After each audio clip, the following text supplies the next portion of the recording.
ए सेवक पक्ष कौन संभव यह ही निष्ठुर सत्य गजपति तौक चलीगल राज्य को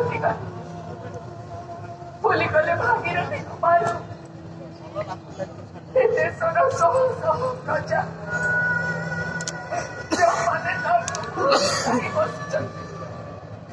से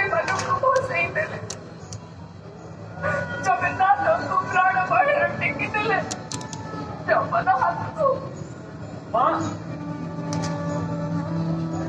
कौन कल गजपति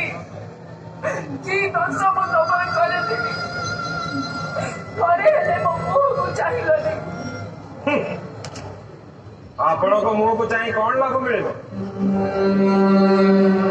जवनी कन्यार रूप अच्छी बयस अच्छी तकी खार भिड़े ही रहिले खोर्धा सिंहासन निष्कंटक एथर से सारा जीवन एक छत्रपति ही रही पारिबे भूल बुझबे नहीं महाराज आम दुर्भाग्य कथा भाभी जहाँ कष्ट लगुच आपण को परी देवी तुल्य पत्नी को जो भूली जाई पारिला छी छी छी छी छी एई सेदिन मालकुदा गाँव जो परी भावे राजा बंदी हेले दुई तीन जन सैन्य सुखिदार बांधी राजा किछि करि पारले